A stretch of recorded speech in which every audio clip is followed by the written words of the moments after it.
કરજણ તાલુકાના કિયા ગામે વૃક્ષછેદન બાબતે સમાચાર પ્રસિદ્ધ થતાં વિવાદ સર્જાયો। આગામી 25/9/2025ના રોજ કરજણ તાલુકાના કિયા ગામની સીમ પાસે આવેલા સર્વે નંબર 297ના માલિકે પોતાના ખેતરમાં સાફ સફાઈ અર્થે ઝાડી ઝાકડા કપાવતા કિયા ગામના વિપક્ષીઓ મીડિયા બોલાવી ખોટા સમાચાર છે તેવા આક્ષેપ કિયા ગ્રામ્ય પંચાયત દ્વારા કરવામાં આવ્યા। કિયા ગામના સરપંચ શીતલબેન ઠાકોરના પતિનું કહેવું છે કે વૃક્ષછેદનના સમાચાર પ્રસિદ્ધ થતાં અમે આ બાબતે તપાસ કરાવતા એ જગ્યા ખેડૂતોના માલિકીની છે, અમે તેની માપણી પણ કરાવી છે, તેમાં કિયા ગ્રામ્ય પંચાયતનું કોઈ લાગતું વળગતું નથી। માલિક પોતે પોતાના ખેતરમાં સાફ સફાઈ કરાવી શકે છે તેમ જણાવ્યું હતું। સરપંચના પતિ કિશનભાઈ ઠાકોરને કિયા ગામના કોઈ ઈસમ દ્વારા ટેલિફોન ઉપર ધમકી આપવાના આક્ષેપ કર્યા હતા।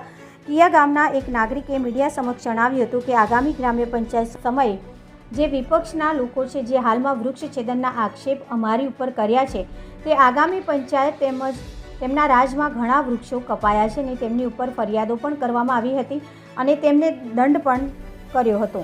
તેમના પુરાવા પણ અમારી પાસે પંચાયતમાં છે તેવા ધારદાર આક્ષેપ કર્યા। કિયા ગામ પંચાયતનું કહેવું છે કે વિપક્ષ લોકોએ જે કિયા ગ્રામ્ય પંચાયત તેમજ અધિકારીઓને ખોટી રીતે મીડિયા દ્વારા બદનામ કર્યા છે તે તદ્દન ખોટા અને પાયા વિહોણા છે તેમ જણાવ્યું હતું। મારું નામ ચૌહાણ અબ્દુલભાઈ ઇબ્રાહીમભાઈ। આ ઘટના બની છે બાબતે તમે શું કહેવા? એ તદ્દન ખોટી છે। એ માલકીની જગામાં કપાયેલા લાકડા છે ને એ પંચાયતને બદનામ કરવાના કાવતરા કરી રહ્યા છે। હરેલા છે તો એ લોકોથી હરસેન થતી નથી। સદર એ લોકોએ એવું કીધું છે કે આ બધા લાકડા સીમાડા પર જેટલા પણ કપાયેલા છે એ આ લોકોના ઠગી કપાયેલા ના, આગળ જે એ લોકોની પંચાયત હતી એ લોકોએ કાપેલા છે ને ઇમ્પો કેસ બી થયેલા છે, બરાબર છે ને એમને કોર્ટ મારફતે દંડ બી પડેલું છે, એના સબૂત બી છે અમારા કને। એ બાબતે આપની પાસે પુરાવા છે? હા, બધા પુરાવા છે પંચાયતમાં, આખું ગામ છે ને એમનો કેસ છે, અમે એફઆઈઆર બી લાવી શકીએ છીએ એમના વિશે। ને તલાટી તરત સરપંચના અમારા ગામના સદસ્યોને ખોટી રીતે ધાક ધમકી આપ્યા કરે છે। શું નામ આપનું? કિશનભાઈ ઠાકોર, શીતલબેનના ઘેરથી સરપંચ પતિ। શું ઘટના શું છે? આજે 2-3 દિવસ પહેલા જે કિયા ગામમાં જે ઝાડ કટિંગના સમાચાર બનેલા છે તે બાબતે વિવાદ શું છે? એ તદ્દન ખોટી વાત છે। માલકીની જગ્યામાં અમે તપાસની બધી કરી, માપણી જોઈ, બધું જોયા પછી કહીએ છીએ કે એ તદ્દન ખોટી વાત છે અને એ પોતાની માલકીની જગ્યા સાફ કરે છે પણ અપક્ષવાળા સામે રીતે આવી બદનામ કરે છે અને ખોટી ખોટી બધી ચર્ચાઓ કરે છે। શું તમને મને એવી વાત જાણવા મળી છે કે ગઈકાલે ટેલિફોનિક દ્વારા તમને ધમકી આપવામાં આવી હતી?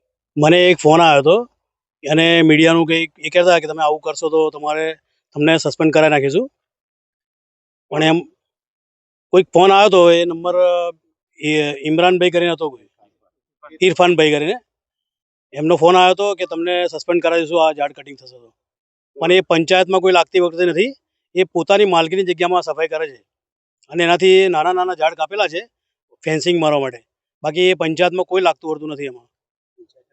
સઈદભાઈ નસીરભાઈ ચૌહાણ। આજે તમારા ગ્રામ પંચાયત પર જે આ લાંછન લાગેલું છે, લોક દ્વારા ચર્ચા મળી છે કે આજે ખોટી માહિતી છે તે બાબતે શું કહેવા? આજે અમારા પંચાયત પર જે લાછન લાગેલી છે તદ્દન પાયા વિહોણી છે, તદ્દન ખોટી છે। અને બીજું કે જે વસ્તુ સ્થળ પર જે થયેલી છે એ સાચી છે ખોટી છે એ પહેલી પંચાયતને જાણ કરવી પડે, લોકોને પંચાયતને જણાવવું પડે, પંચાયત આવે અને જોવે સ્થળ પર, પછી એનું નિરાકરણ થાય। ડાયરેક્ટ સાહેબોને આપણે મામલેદાર સાહેબ પાએ ગયા, પેલા સાહેબ પાએ ગયા, પેલા સાહેબ પાએ ગયા, એ સાહેબોને બાય બાય ચાયણી અમોને કહ્યા, એ વસ્તુ તદ્દન ખોટી છે। પહેલું તો એનો મુદ્દો શું છે એ જાણો ને પછી સાહેબોને દોષ આપો। ને મારું કહેવાનું મીડિયા માધ્યમથી એટલું જ છે એ લોકોને કે આ બધા ખોટા કૃત્યો ગામ પર ના કરો, તદ્દન પાયા વિહોણા કૃત્ય છે। કોઈ સારું મોટું મિશન પકડો તો એનાથી કોઈક આપણું નામ ઉપર જાય એવું કામ કરો। ગામમાં બિલકુલ શાંતિ સુરક્ષા છે, શાંતિને તમે જાળવી રાખો, શાંતિને બિલકુલ દૂર ના કરો। આ શીતલબેન જે સરપંચ છે એ અમે પોતે સરપંચ બનાવેલા છે, એમને સામે હારી ગયેલું પક્ષ છે, વિરોધ પક્ષ છે, એ વિરોધ પક્ષ તદ્દન ખોટું, વિરોધ કરવાથી કોઈ ફાયદો નથી। આ બાબતે તમે આગળ શું કાર્યવાહી કરો? આ બાબતે અમે કોઈ કાર્યવાહી આગળ એવી કાર્યવાહી જે સચ્ચાઈ છે એ સચ્ચાઈને અમે ઉપર લાવીશું।